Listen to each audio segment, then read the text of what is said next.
नमस्कार, आदाब, red mic दुनिया में आपका स्वागत है। हम ये चाह रहे थे कि कल दिन और रात के जो इंसिडेंट्स हुए हैं, टू एंड फ्रो अटैक्स जो जो इज़राइल और ईरान ने एक दूसरे पे किए हैं, उस पे एक अपडेट कर दें आप लोगों को। तो कल एक चीज़ जो देखने को मिली दिन में, इज़राइल पूरे दिन अटैक करता रहा ईरान के ऊपर में। कुछ अटैक्स जो हैं एरोप्लेन से किए गए, कुछ लॉन्ग डिस्टेंस ड्रोन से किए गए, पर काफ़ी सारे अटैक जो सेबोटाज अटैक थे वो मोस्टली या तो ईरान के जो वेस्टर्न ईरान में जो उनके एजेंट्स हैं, यानी जो ईरानी उनके एजेंट्स हैं वो कर रहे थे, या जो इराकी कुर्दिस्तान का इलाका है जहाँ पे उनकी इज़राइल की बहुत बड़ी प्रेजेंस है, या तो इराकी कुर्दिस्तान के इलाके से वो ड्रोन जो हैं वो अटैक कर रहे थे। ऐसा लग रहा था कि जो वेस्टर्न पार्ट है ईरान का उसके शहर जो हैं वो ज़्यादा टारगेट किए गए, लेकिन कल कुछ चीज़ें और देखी गई जिसको कहा जा सकता है कि जो हम बार बार वॉर में बात करते हैं एक्सकेलेटरी लैडर की, तो वो एक्सकेलेटरी लैडर पे वो वॉर कल चढ़ती हुई नजर आई। क्या था ये था कि कल दो ऐसे जगहों पे इसराइल ने अटैक किया जो कंसीडर होंगे कि वो एनर्जी इंफ्रास्ट्रक्चर पे, अभी तक एनर्जी इंफ्रास्ट्रक्चर पे ईरान के अटैक उन्होंने नहीं किया था। ये दो जगह कौन थे? तो जो पार्स गैस फील्ड है उसका जो 14th ब्लॉक है उसमें, कंगान गैस फील्ड का इलाका है। पार्स एक बड़ा एरिया है, उसमें एक छोटा एरिया है जिसको कंगान कहते हैं। कंगान गैस फील्ड पे हमला किया गया। वहीं पे पास में जो है वो जाम रिफाइनरी है, उस पे भी मिनी ड्रोन से हमला इसराइल ने किया। इसके अलावा जो डिफेंस मिनिस्ट्री है ईरान की, उसकी जो रिसर्च विंग्स हैं, उसकी दो बिल्डिंग को टारगेट किया गया तेहरान के अंदर में। एक नुबानियाद इलाके में उनके डिफेंस रिसर्च बिल्डिंग को टारगेट किया गया, और दूसरा टारगेट किया गया जो एक सपन की बिल्डिंग है। दोनों मिलिट्री रिसर्च से रिलेटेड है, उनको भी टारगेट किया गया है। इसके अलावा जो सिविलियन इलाकों पे हमले होते हैं, जैसे उन्होंने अपार्टमेंट बिल्डिंग्स वगैरह पे जैसे इसराइल ने किया है, वो भी कल वो करता रहा। दिन भर इसराइल ने काफ़ी सारे वीडियोज़ वगैरह रिलीज़ किए जिसमें उन्होंने दिखाया कि हम मिसाइल लॉन्चर पे हमला कर रहे हैं, मिसाइल लॉन्चर्स को डिस्ट्रॉय करने की कोशिश कर रहे हैं ताकि ईरान जो है वो मिसाइल हम पे ना दाग सके। जो एक्सपर्ट्स हैं उनसे जो बात हुई या जो हम लोगों ने उस वीडियो में देखा, तमाम जो करीब 70% के आसपास जो अटैक्स इन मोबाइल मिसाइल लॉन्चर्स पे किए गए हैं वो बेसिकली डेकॉय थे। डेकॉय कहने का मतलब है कि वो मिसाइल लॉन्चर्स नहीं है, वो उस तरह के शेप में बनाए जाते हैं ताकि वो कंफ्यूज किया जा सके एयरफोर्स को। ये कैसे पता चलता है? ये ऐसे पता चलता है कि अगर आप मिसाइल लोडेड मिसाइल लॉन्चर पे जब हमला करते हैं, तो अगर वो उस पे सही में मिसाइल है तो वहाँ पे सेकेंडरी एक्सप्लोजन होंगे, यानी आपका पहला एक्सप्लोजन जो आपने मारा है मिसाइल का, और जो मिसाइल पे लगी है वो फायर होगी, तो यानी सेकेंडरी एक्सप्लोजन होगी। तो करीब 70 से 75% केसेस में देखा गया कि इसमें से कोई सेकेंडरी यानी एक्सप्लोजन्स नहीं हो रहे हैं। तो ये वॉर टैक्टिक है, ये जैसे इसराइल ने तैयारी कर रखी है उस तरह से ईरान ने भी तैयारी कर रखी है इस तरह के सिचुएशन से लड़ने की। उसके बाद कल दिन भर जो बयान आते रहे हैं इसराइल की तरफ से, उसमें जो गोल पोस्ट है वो चेंज होता रहा है। पहले उन्होंने ये कहा कि हम अकेले नहीं कर सकते, अमेरिका को इसमें शामिल होना होगा, जो उनकी कोशिश है कि किसी तरह इसमें अमेरिका को शामिल किया जाए। फिर वो उन्होंने ये कहा कि उनके नेशनल सिक्योरिटी एडवाइज़र ने कहा कि ये इंटेंसिटी बहुत दिन तक नहीं चल सकती, और हमें सीज़ फायर करना, हम दोनों देशों को सीज़ फायर करना पड़ेगा। इस तरह के बयान भी उन्होंने दिए हैं। लेकिन साथ में ये भी कहा कि अब हम सिविलियन इलाकों पे हमला करेंगे और तेहरान पे हमला करेंगे उनके, तो ये हमले अभी होते रहेंगे। रात में ऑपरेशनल रीजंस के कारण ईरानी जो हैं वो हमले रात में शुरू करते हैं, जो मिसाइल हमले होते हैं, क्योंकि डिफ़िकल्ट हो जाता है इजरायली प्लेन्स के लिए उन लॉन्चर्स को स्पॉट करना जहाँ से हमले किए गए।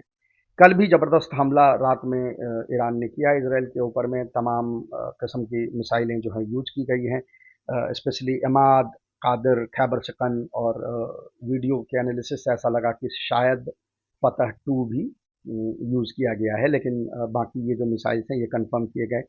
इसमें से जो इमाद, कादर और खैबर चिकन वन है, ये पुराने टेक्नोलॉजी के मिसाइल्स हैं। फतह टू जो है वो नए टेक्नोलॉजी का मिसाइल है। हमले इसराइल पे तेल अवीव में किए गए, जहां उनके मिलिट्री रिसर्च इंस्टॉलेशंस वगैरह हैं, उस पे हमले किए गए। सदर्न तेल अवीव का जो सबर्ब है वहाँ पे ज़बरदस्त हमला किया गया है, और तमाम इम्पैक्ट जो है वहाँ पे आपको रॉकेट्स के देखने को मिले। हालांकि हमले जो हैं वो उनके मिलिट्री बेसिस पे भी दूर किए जा रहे हैं, लेकिन चूंकि वो पॉपुलेटेड एरिया नहीं है, और जो एक इसराइल की तरफ से एक सेंसरशिप लगाई जाती है कि उनके अपने लोग भी वीडियो रिकॉर्ड करके ना भेज सकें, तो वो चीज़ें वहाँ पे इसलिए वीडियो का निकलना वहाँ से तो, मुश्किल होता है। लेकिन फिर भी तमाम वीडियोज़ जो आई हैं, पर जो कल मेन हमला हुआ है वो दो जगहों पे हुआ है। एक तो जैसे मैंने बताया कि कल दिन में जो रिसर्च सेंटर थे, डिफेंस रिसर्च सेंटर थे ईरान के, उस पर इसराइल ने हमला किया।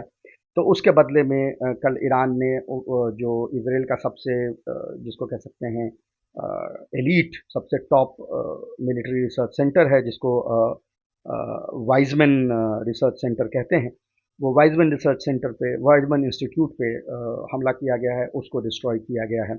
उसके अलावा जो बड़ा हमला था वो जो ईरान के गैस इंफ्रास्ट्रक्चर पे हमला किया गया, उसके बदले हाइफा रिफाइनरी पे हमला किया गया है। कई मिसाइल्स ने वहाँ पे सीधा इम्पैक्ट किया है। इनफैक्ट वीडियोज़ हैं जिसमें ये देखी जा सकती हैं कि कुछ सुपरसोनिक मिसाइल्स जो हैं वो वहाँ पे लैंड की है। वो मेरे ख्याल से फतह जो है वो हो सकती है, बट कई सारे कादर और खैबर सिकन वन और इस तरह के जो इमाद मिसाइल्स ने भी हमले किए हैं।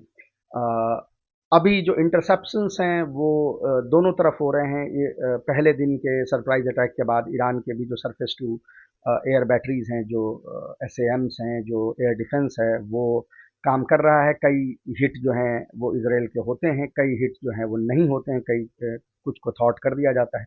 सिमिलरली जो Israeli surface to air missiles हैं, इजरायली एयर डिफेंस हैं, वो कुछ मिसाइल्स को रोक पाती हैं ईरान की, और कुछ मिसाइल्स को नहीं रोक पाती। तो लगातार ये हमला होता जा रहा है।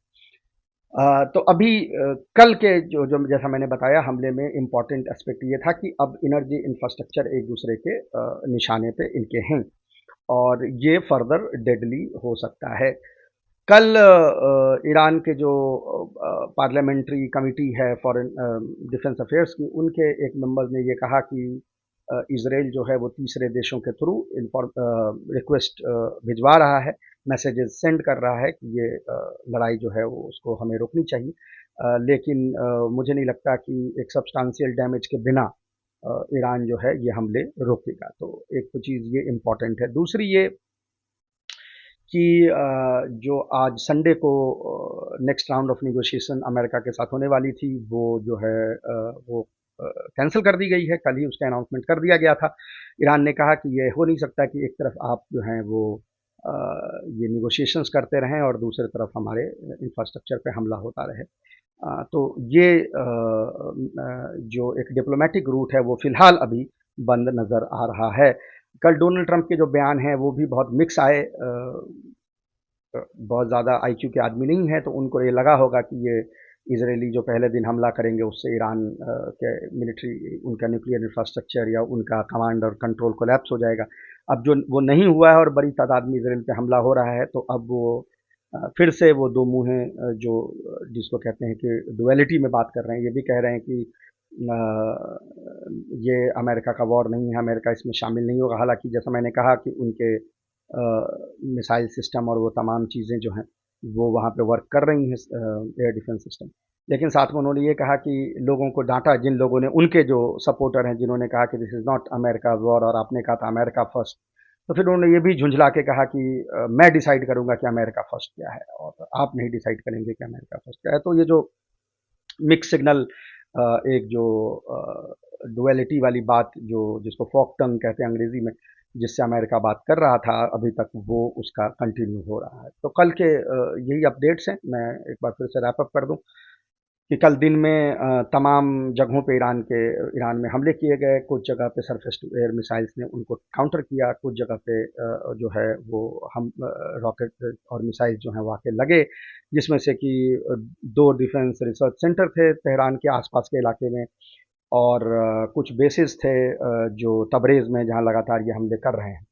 इसके अलावा जो साउथ वेस्ट में ईरान के जो गैस फील्ड है वहाँ पे और उसके एक रिफाइनरी पे हमला किया गया।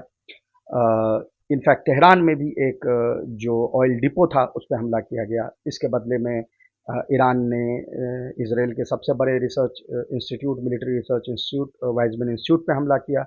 और उसके अलावा जो वहाँ उनका जो हाइफा रिफाइनरी है, हाइफा रिफाइनरी पे हमले किए गए हैं। तो ये टू एंड फ्रो हो रहे हैं और जैसे इसमें अपडेट्स आएंगी हम आपके पास इसको और लेके आएंगे। ये अभी लंबा चलने वाला है अनटिल अनलेस की there is a third party mediation, क्योंकि ईरान के पास अभी मिसाइल्स की कोई कमी नहीं है और वो 100 से 150 मिसाइल हर दिन बरसा सकता है, तकरीबन 30 दिनों तक एट द वेरी लिस्ट। 15 से 20 दिन तक वो अगर इसी रेट में बरसाए तो बरसा सकता है। इसराइल के पास भी एक लिमिटेड अमाउंट ऑफ वेपन्स हैं जिससे वो प्लेन्स के थ्रू जाके और वहाँ पे अटैक कर सकता है। जैसा मैंने कहा कि ज़्यादा अटैक एक्चुअली में सैबोटाज ऑपरेशन से हो रहे हैं। जो ड्रोन्स और तमाम चीज़ें ईरान के अंदर से जो इजरायली एजेंट हैं, यानी जो ईरानी नागरिक हैं और इजरायली एजेंट हैं, उन वो उसको यूज़ करते हैं। कई सारे जो है उनको राउंड अप भी किया गया, कई सारे इस तरह के हमले रोके गए हैं। लेकिन अभी भी खासकर जो वेस्टर्न ईरान है उसमें इस तरह के सैबोटाज हमले जो हैं वो लगातार हो रहे हैं, जो मोस्टली इराकी कुर्दिस्तान में जो उनके बेसेस हैं इसराइल के, वहाँ से होते हैं, या जो ईरान के अंदर में जो उनके एजेंट्स हैं वो कर रहे हैं। तो अभी तक की यही खबर है। आगे जैसे और कुछ बड़ा होगा हम आपके पास अपडेट लेके आएंगे। तब तक के लिए नमस्कार।